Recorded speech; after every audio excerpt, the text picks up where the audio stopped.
What's up, friends of the good mood? This is Manni and welcome to my top 5 best Warrobots Titans in 2023. Highly requested video by you guys and gals. Starting off with number 5, as a support Titan, the Sirius. In this case, for fun sakes and variety sakes, with the freezing rockets and these modules you've seen. Why do I say as a supporter? Because there's another option. Instead of going one support Titan in this list, we could take the Indra Titan in as number 5, and it would also be a very, very fitting and accurate ranking. However, I thought we need at least one support Titan in this list, and as that, the Sirius makes the scene. Because it's a relatively new Titan, it has a huge amount of hit points, it has great mobility, and it's able to throw turrets at the enemy with sonic weapon damage very far, putting in a lot of damage output, like very, very high damage output, forcing them to do some action if they would otherwise be in cover but now get hit by your turret. This opens up a whole different playstyle that, you know, puts pressure on the enemy and allows you to play it very tricky, yeah. Also, of course, with these weapons we have a high amount of burst damage output. Weapons are always interchangeable, so whenever you see a weapon setup in this ranking, doesn't necessarily mean it's the best. I just give you different setups for variety and fun's sake, because of course if we want the best, then typically that would be Evora and Veyron right now with the sonic insane firepower they bring. And not on all Titans though, there's going to be an exception, I'm going to show it to you in a second. But what I'm showing you here is this potential and this tricky playstyle of this Titan. You throw the turret like I do here over this cover on Moon and putting heavy pressure on the enemy when they spawn on that beacon, because this turret actually deals a ton of damage even to Titans, and that is pretty crazy. So, ladies and gentlemen, that is number 5, and like I said, if we were not to choose a support Titan, instead of the Sirius, the Indra would make my number 5 in this list right here. So, there goes an enemy Minos coming down, and thankfully he's empty, that's why you get to kill him.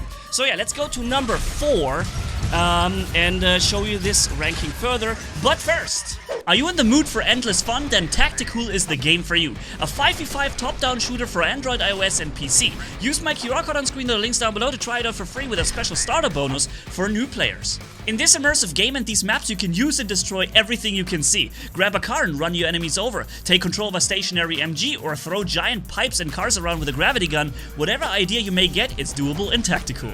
Customization of dozens of characters and 80 real-life weapons. Find your playstyle and put it in the game. Sniper, assault, support or tricky troll, what will it be for you? Tactical also has a great community. I've heard of a real story where classmates didn't know each other very well before they found out they're both playing it. They added each other as friends and bonded through the game and are playing together ever since.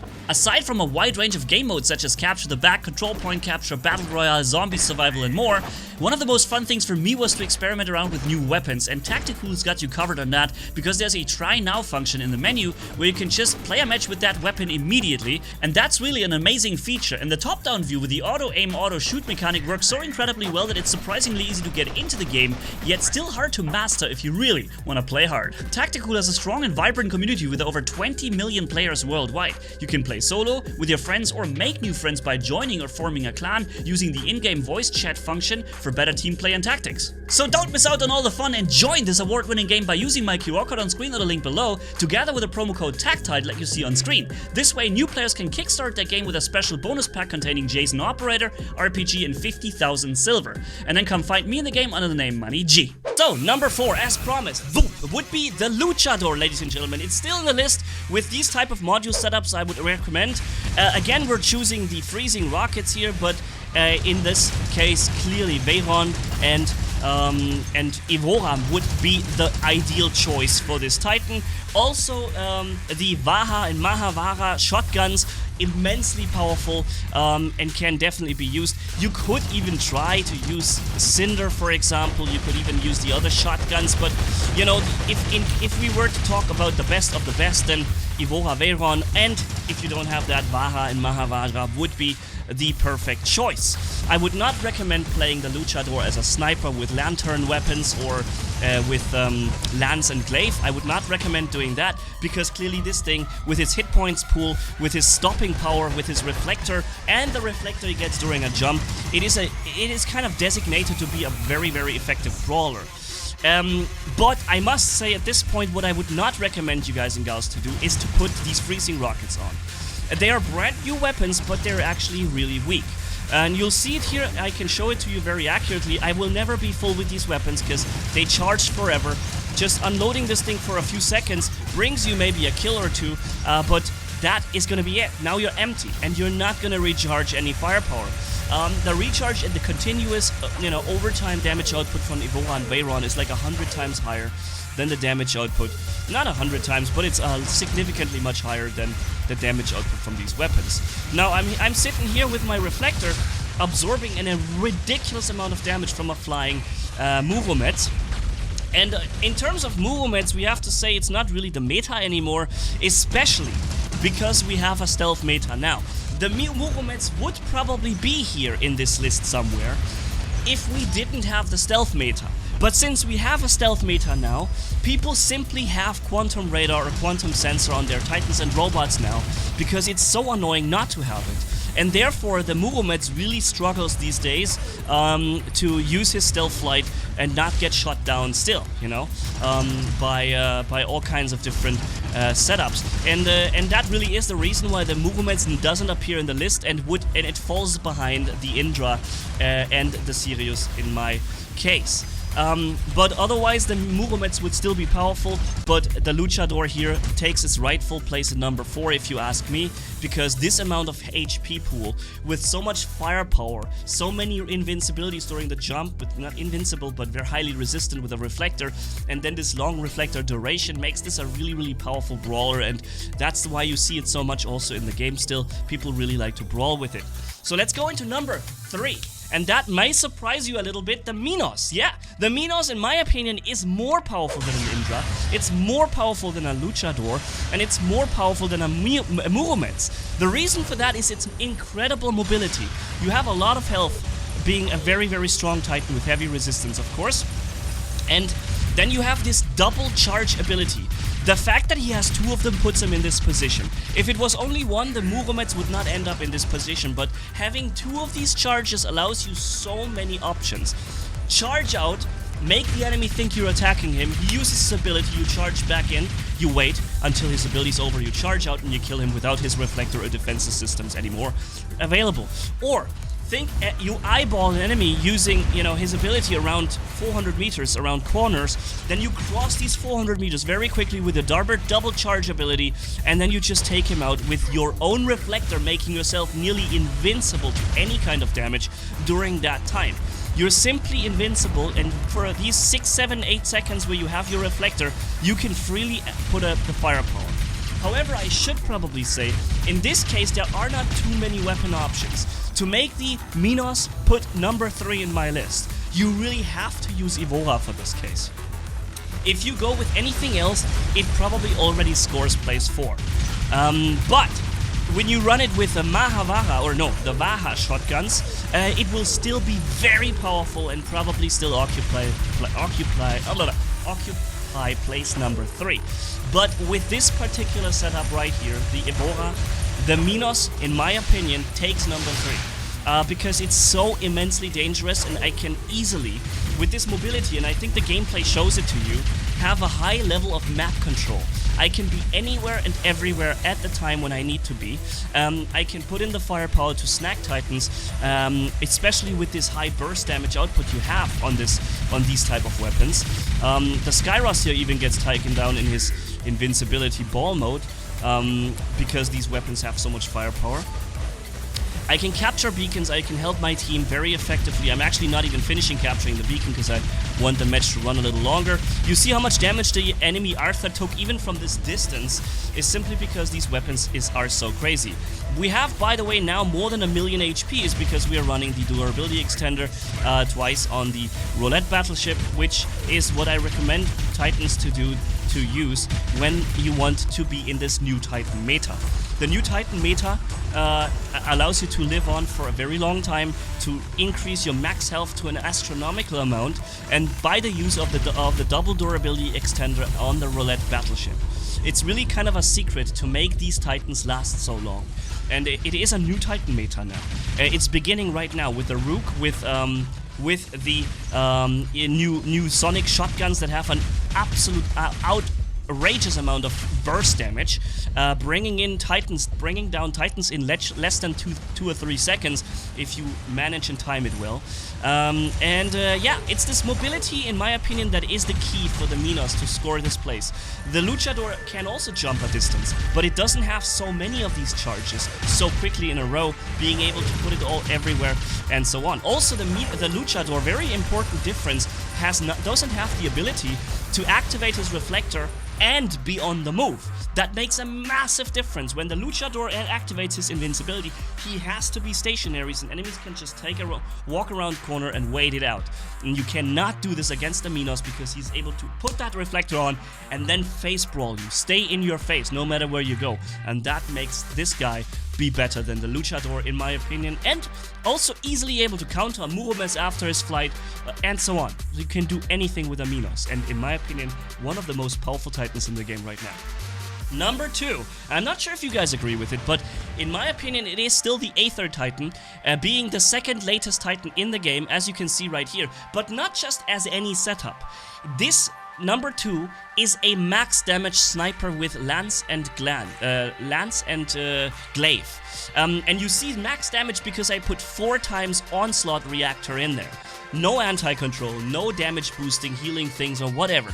This thing tries to stay at distance and impact an astronomical amount of firepower from there.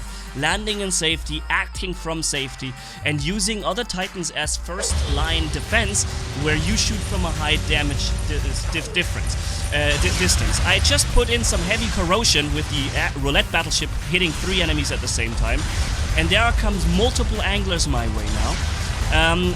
They go down so fast because of those 4 Onslaught reactors, and the this Aether Titan can be played very well without the use of any additional healing or support modules. You can really go 100% damage output only, because this thing plays itself very well from a safety 3rd or 2nd line, flying up in invincibility, shooting, landing. And this way, in my opinion, it's actually scores plays too, because the impact of this thing on the map is insane. If you have a well-played Aether Titan with this particular setup in the enemy team that is playing careful and doesn't let you snack him in a brawl, then this thing is gonna carry the match like a boss. It's immensely difficult to get this guy out of the way and to stop him from killing your teammates over and over so quickly. Here we have, for example, a Sharenga. I would love to place the Sharenga somewhere in this list, but it's simply hopelessly outperformed by pretty much anything on the battlefield. It has next to no defensive abilities, except, of course, this timeout, which isn't really that good. It just gives you a bit of time to breathe, and only against 1 enemy, right? A reflector would be so much more useful. By the way, the reason the Aether is in this list so high up is because of his healing. And it's not just a healing ability, it makes you faster too. If you activate all 3 in a row, you'll heal up like 50-60% of your Titan, and at the same time you're running faster than a Loki. And this is really a difference, and you're flying faster too.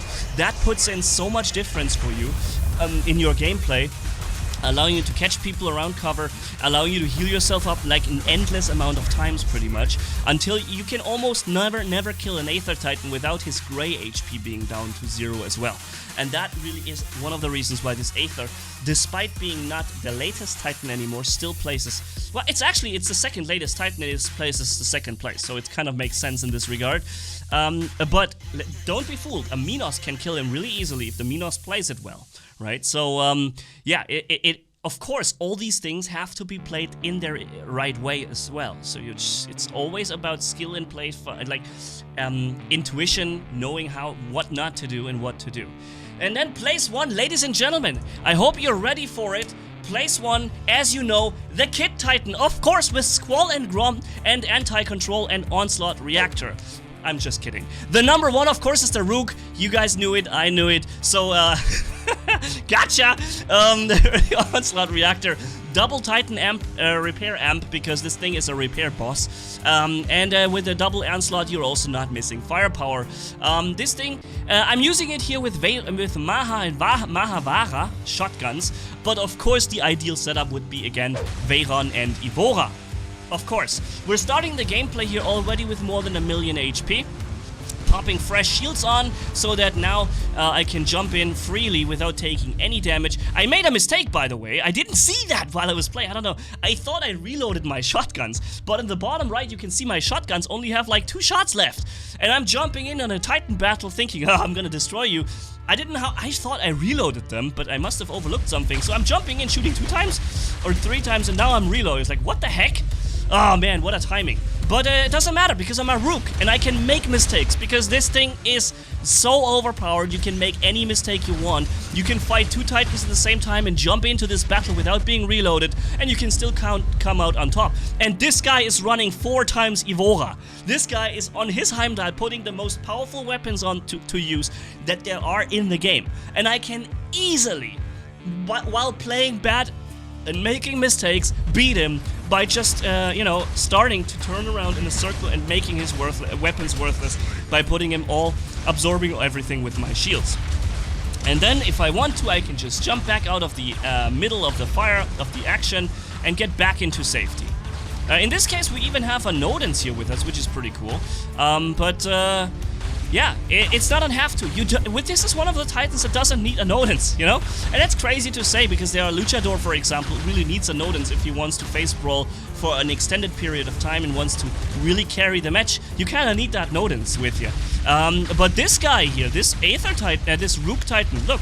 I know he's got the Sonic weapon, so I'm just gonna turn around, and he's using his Indra ability there.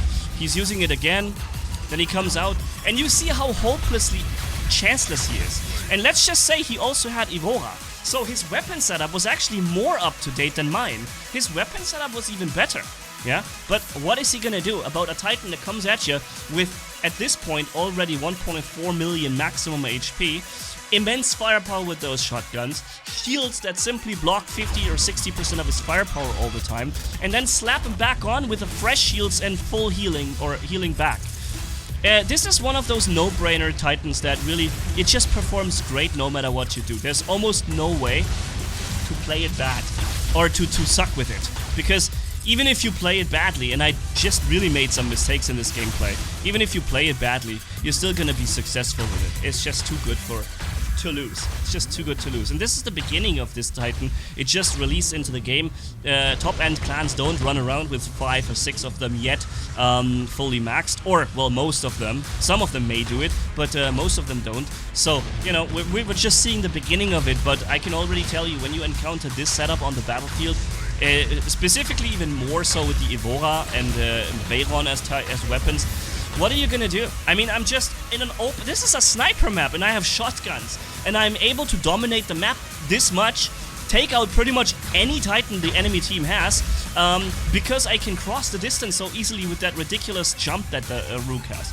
I understand that a Brawler Titan, a Tank Titan, is difficult to kill. It has shields, it has a lot of HP, and it's very brawly. I get this, but normally you would not expect that Brawler to cross 500, 600 meters range in an instant like this, and then basically enforce this brawling potential on you.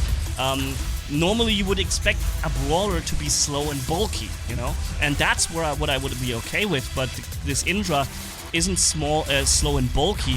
It can, like, jump on you pretty much anywhere, even suppress you and deal damage on the jump, and all this, that in my opinion is pretty much nonsense to give this to a Titan that's essentially a tank brawler. But I've said it plenty of times, and I'm sure you guys and gals are already aware of my opinion. There's no reason to say it again, but there is a reason to place this guy as top number 1. Unlike the Kid Titan I got you with. I wish I could see your reaction when I tell you about it. So again, ladies and gentlemen, also, please, if you had a chance, check out Tactical that I've shown you here in the intro segment of this video. It's a really fun game, and it would be awesome if you could go ahead check it out. You know, it's for free, it doesn't cost you anything, and I can promise you guys I really enjoy playing it. And I actually will continue playing it because it's so much fun and easy to get into. So give it a chance, would be awesome. So anyways, thank you guys and gals for watching. That was my top 5 best War Robots Titan ranking, 2023. I don't know, we're probably gonna see another Titan coming this year, but for now, that's the list. So tell me what you think, and what would you change in my list? Let's, for example, say you don't want a supporter necessarily in the list. The Sirius only made it into the list because I thought we need one supporter. Yeah. So if we don't need a supporter, would you choose the Muromets or would you choose the Indra Titan? Because I believe it's only really the choice between those two. But what is it for you? So anyways, thanks for watching, have a good one, and catch you in the next video. Oh, and also have a great weekend, ladies and gents, because I know this is coming up. So catch you then. Bye.